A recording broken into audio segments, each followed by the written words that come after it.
اللهم اجعل القرآن لقلوبنا ضياء ولأسقامنا دواء۔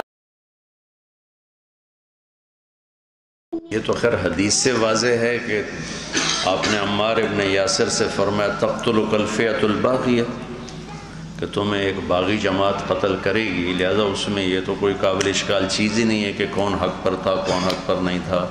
وہ تو علی رضی اللہ تعالیٰ عنہ حق پر تھے اور اہل شام فئہ باغیہ تھے۔ دیکھیے آج میرا یہ دل کہتا ہے کہ اس نعرے کا تحقیقی جائزہ لیا جائے کہ کسی کے مسلک کو چھیڑو نہ اور اپنے مسلک کو چھوڑو نہ۔ اور اپنی گفتگو شروع کرنے سے پہلے یہ بات بتلا دینا لازمی سمجھتا ہوں کہ دیکھیے آج کی میری گفتگو سے کوئی بھی شخص اختلاف کر سکتا ہے، لیکن خدا را اختلاف میری آج کی ساری گفتگو سننے کے بعد کیجیے گا۔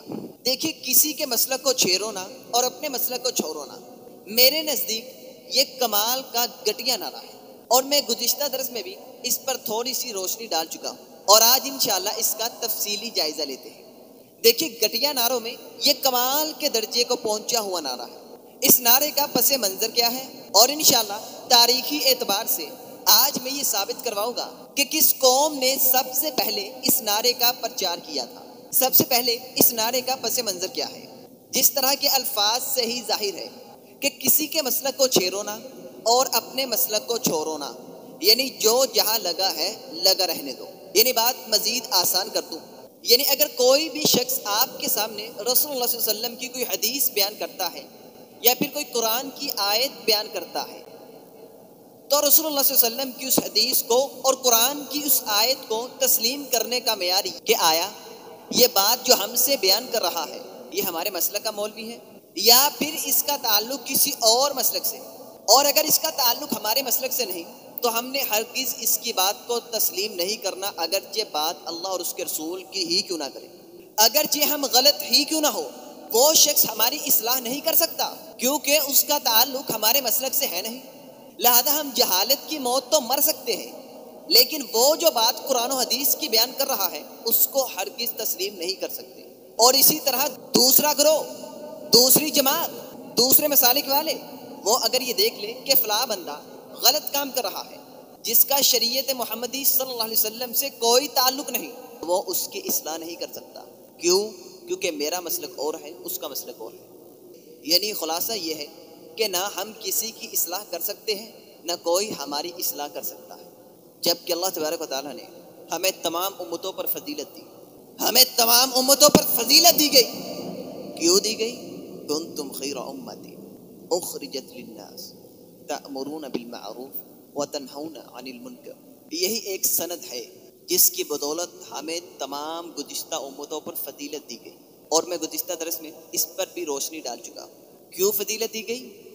کیونکہ ہم لوگوں کو اچھائی کا حکم دیتے ہیں اور برائی سے روکتے ہیں، مگر بڑے افسوس کی بات ہے جو افضلیت کی سند اللہ تبارک و تعالیٰ نے ہمیں دی، ہم اس سند کو کھو چکے ہیں۔ آج کے دور میں نہ ہم لوگوں کو اچھائی کا حکم دے سکتے ہیں نہ ہی لوگوں کو برائی سے روک سکتے ہیں۔ کس وجہ سے؟ مسلکی اختلاف کی وجہ سے۔ اور اگر کوئی مجھ سے پوچھے کہ آج کے دور میں جب کہ فرقہ واریت عروج کو پہنچ چکی ہے، آپ کے نزدیک اس کا سبب کیا ہے، تو اللہ کی قسم میرے نزدیک اس کا ایک ہی سبب ہے، اور وہ سبب یہ نعرہ ہے کہ کسی کے مسلک کو چھیڑو نہ اور اپنے مسلک کو چھوڑو نہ۔ یہی سے فرقہ واریت کو ہوا ملتی ہے کہ بات کرنے والا جیسی بھی بات کرے، اگرچہ دل کو بات اچھی لگے لیکن اس کو تسلیم نہیں کرنا۔ کیوں؟ اس پر ہمارے مسلک کے مولوی کی مہر نہیں۔ اب آئیے قرآن سے پوچھتے ہیں وہ کون سی قوم تھی جس نے سب سے پہلے اس نعرے کا پرچار کیا؟ قرآن کی سورۃ اعراف ہے، اللہ فرماتے ہیں وَاسْأَلْهُمْ عَنِ الْقَرْيَةِ الَّتِي كَانَتْ حَاضِرَةَ الْبَحْرِ، اور ان سے اس بستی کے بارے میں پوچھ جو سمندر کے کنارے پر تھی۔ یعنی ہفتے والے بات چونکہ لمبی ہے اس لیے مختصر کر کے جو بات میں بیان کرنا چاہتا ہوں اس کو سمجھنے کی کوشش کیجیے گا۔ یعنی یہودیوں کی اس بستی پر اللہ تبارک و تعالیٰ نے ہفتے کے دن مچھلی کا شکار کرنا یہ حرام قرار دے دیا تھا، لیکن وہ سرکشی پہ اتر آئے۔ اب ان میں 3 گروہ بن گئے، ایک تو وہ تھا جو مچھلیاں پکڑتا تھا اللہ کی نافرمانی کرتے ہوئے، اور دوسرا گروہ کون سا تھا؟ قرآن نے اس کا نقشہ کھینچا ہے۔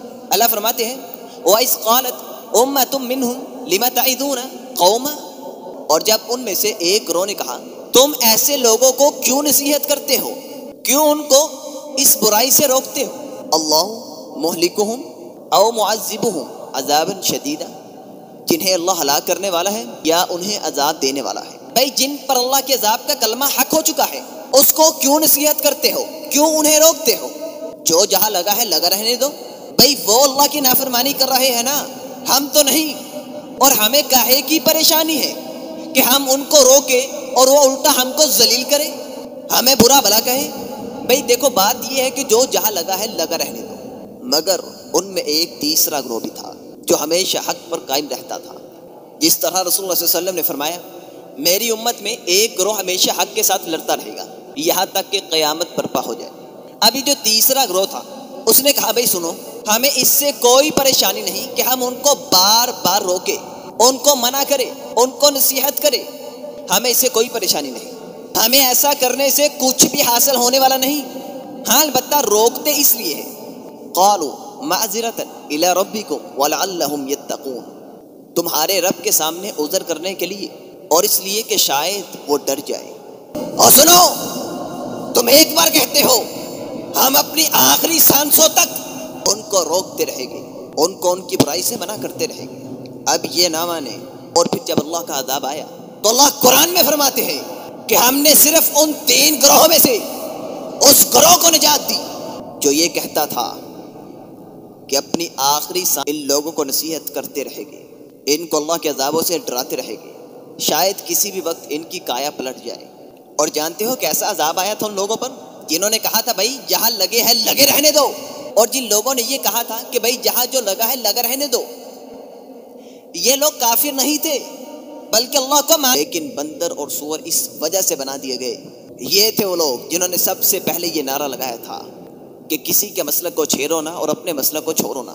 بھائی اگر آپ کسی کے مسلک کو چھیڑتے نہیں اور اپنے مسلک کو چھوڑتے نہیں تو آپ کس طرح حق پر قائم رہ سکتے ہیں؟ دین کا علم حاصل کرنا اتنا آسان نہیں۔ دین کا علم حاصل کرنے کے لیے ہی تو سلمان فارس سے نکلے تھے اور مدینہ میں رسول اللہ صلی اللہ علیہ وسلم کے پاس پہنچے تھے۔ دین کا علم حاصل کرنے کے لیے ہی تو صحابہ کرام نے اپنے بال بچے بیوی تک کو چھوڑ دیا، اور دین کا علم حاصل کرنے کے لیے عبد الرحمن بن عوف رضی اللہ تعالیٰ عنہ نکلے تھے، مال بھی لے لیا، اولاد بھی چھین لی، بیوی بھی چلے گئی، تنہا نکلے ہیں، دور دراز کا سفر کر کے رسول اللہ صلی اللہ علیہ وسلم کی مسجد میں تشریف لائے۔ کہا عبد الرحمن بتلاؤ کیسے آنا ہوا؟ کہ اللہ کے نبی سب کچھ لوٹایا، سب کچھ چھوڑ چھاڑایا۔ فرمایا سنو، اگر ایمان کی طاقت بچا کے آئے ہو تو پھر یہ بات یاد رکھنا کہ کچھ بھی لوٹا کے نہیں آئے۔ اس لیے میرے بھائیوں دوسروں کو پڑھیے، ان کے نظریات کو پڑھیے، شاید ان کے نظریات آپ کے نظریات سے بہتر ہو، یا دوسرے کو چاہیے کہ آپ کے نظریات ان کے نظریات سے بہتر ہوں، تبھی تو ہم ہدایت پا سکتے ہیں۔ اب چلتے ہیں اپنے موضوع کی طرف۔ انہوں نے کہا کہ امیر معاویہ رضی اللہ تعالیٰ عنہ کا گروہ باغی تھا، یعنی وہ بھی باغی گروہ کے سربراہ تھے۔ کس کو روئے؟ ان کو روکے یا اپنوں کو روکے؟ کن کے خلاف لڑے؟ ان کے خلاف یا اپنوں کے خلاف؟ ان میں اور ان میں فرق کیا ہے؟ اچھا چلے بات لمبی نہ ہو جائے۔ عمار کو باغی گروہ قتل کرے گا، یہ حدیث بہت سے لوگ سناتے ہیں، مگر افسوس کی بات ہے کوئی بھی اس حدیث کی صحت پر نظر نہیں ڈالتا۔ لہذا میری یہ کوشش ہوگی کہ میں آپ کو اس روایت کی صحت کے بارے میں بتلاؤں۔ مسند احمد میں امام احمد بن حنبل رحمہ اللہ وہ بھی اس حدیث کو ضعیف قرار دیتے ہیں، اور ابو بکر رحمہ اللہ کتاب السنہ میں یہ بات لکھتے ہیں۔ محمد بن عبداللہ بن ابراہیم رحمہ اللہ وہ بیان کرتے ہیں کہ میں نے اپنے بابا سے سنا کہ انہوں نے امام احمد بن حنبل رحمہ اللہ سے سنا کہ وہ فرماتے تھے تقتل عمار الفئۃ الباغیہ، فرماتے ہیں کہ ایسی 28 روایات ہیں جس میں عمار رضی اللہ تعالیٰ عنہ کو باغی گروہ قتل کرے گا، اور پھر فرمایا لیس فیہا حدیث صحیح، ان 28 روایتوں میں سے کوئی ایک بھی روایت صحیح نہیں۔ امام احمد بن حنبل رحمہ اللہ یہ بات بیان فرما رہے ہیں، اور پھر اسی کتاب میں دوسری جگہ محمد بن ابراہیم رحمہ اللہ خود اس بات کا اعتراف کر رہے ہیں کہ میں نے خود سنا۔ امام احمد بن حنبل رحمہ اللہ اور اسی طرح کے دیگر بڑے بڑے محدثین اس روایت کو بیان فرما رہے تھے، اور پھر اس روایت کو بیان فرمانے کے بعد ان سب نے ایک زبان ہو کے کہا کہ عمار رضی اللہ تعالیٰ عنہ کو باغی گروہ قتل کرے گا، ایسی کوئی ایک بھی روایت صحیح نہیں۔ اب یہ اکیلے امام احمد بن حنبل رحمہ اللہ کا موقف نہیں، بلکہ محدثین کی ایک عظیم جماعت کا موقف ہے۔ امیر معاویہ رضی اللہ تعالیٰ عنہ کا گروہ باغی نہیں تھا، باغی گروہ عبداللہ بن سبا کا تھا، اور اس پر بھی میں تفصیل سے درس دے چکا ہوں۔ جنہوں نے عثمان غنی رضی اللہ تعالیٰ عنہ کو بے دردی سے شہید کیا تھا، یہ تھا وہ باغی گروہ۔ اور پھر انہی لوگوں نے شیر خدا علی رضی اللہ تعالیٰ عنہ کی خلافت پر اتفاق کیا، اور پھر یہی سے خارجی لوگ نکلے، لہذا یہ تھا باغی گروہ۔ امیر معاویہ رضی اللہ تعالیٰ عنہ کا گروہ باغی نہیں تھا، اس کی دلیل صحیح بخاری کی بڑی مشہور و معروف روایت ہے۔ رسول اللہ صلی اللہ علیہ وسلم نے فرمایا ان ابنی ھذا سید، میرا یہ بیٹا حسن رضی اللہ تعالیٰ عنہ یہ سردار ہے۔ اور پھر فرمایا کہ شاید حسن رضی اللہ تعالیٰ عنہ کے ذریعے یصلح بہ بین فئتین عظیمتین من المسلمین، اللہ تبارک و تعالی مسلمانوں کے دو عظیم گروہوں میں صلح کروائے گا، یعنی حسن کے ذریعے جو میرا سید بیٹا ہے، اللہ تبارک و تعالی مسلمانوں کی دو عظیم جماعتوں کے بیچ صلح کرائے گا۔ اور اس بات پر تمام مکاتب فکر سے تعلق رکھنے والے لوگ متفق ہیں، چاہے سنی ہو، چاہے شیعہ ہو، چاہے بریلوی ہو، دیوبندی ہو، اہل حدیث ہو، سب اس بات سے متفق ہے کہ امیر معاویہ رضی اللہ تعالیٰ عنہ سے امام حسن رضی اللہ تعالیٰ عنہ نے صلح کر لی تھی۔ اب رسول اللہ صلی اللہ علیہ وسلم فرما رہے ہیں، اور صحیح بخاری کی روایت ہے، اور اس روایت پہ کسی نے جرا بھی نہیں کی، کسی نے یہ نہیں کہا کہ روایت ضعیف ہے یا یہ روایت صحیح نہیں، کوئی مائی کا لال ایسا نہیں جو یہ دعویٰ کرے، سب اس حدیث پر متفق ہے۔ اگر اس حدیث پر متفق ہو تو پھر معاویہ رضی اللہ تعالیٰ عنہ کو باغی گروہ کیوں کہتے ہو، جبکہ رسول اللہ صلی اللہ علیہ وسلم نے تو ان کو جنت کی بشارت دی تھی، ان کے گروہ کو مسلمانوں کی ایک عظیم جماعت بتلایا تھا۔ نہ جانے ہم کہاں جا رہے ہیں، کیا کہو گے اس روایت؟ چلو مان لیتے ہیں وہ تو اختلافی مسئلہ ہے، بڑے بڑے اماموں کے درمیان اختلاف رہا ہے، لیکن یہ روایت تو ٹھیک ہے نا، اس کو تو مانو۔ ادھر اس روایت کو وقت کے سب سے بڑے امام اور اپنے وقت کے سب سے بڑے محدث امام احمد بن حنبل رحمہ اللہ فرماتے ہیں ان 28 روایتوں میں سے کوئی ایک بھی روایت صحیح نہیں، 28 ان میں سے کوئی ایک روایت بھی صحیح نہیں، لیکن اس کو تو مانو جو بالکل صحیح روایت ہے۔ اگر وہ باغی تھے تو پھر سنو، تم جانتے نہیں تم نے انجانے میں اپنی زبان سے کیسے الفاظ نکال دیے۔ اگر وہ باغی گروہ تھا تو اس باغی گروہ میں میری امی عائشہ رضی اللہ تعالیٰ عنہ بھی شامل تھی، جن کو رسول اللہ صلی اللہ علیہ وسلم نے یہ بشارت دی تھی کہ عائشہ تو دنیا میں بھی میری بیوی ہے اور جنت میں بھی میری بیوی رہے گی۔ کیا کہو گے امی عائشہ رضی اللہ تعالیٰ عنہ کے بارے میں؟ کیا نعوذ باللہ من ذالک وہ بھی باغی تھی؟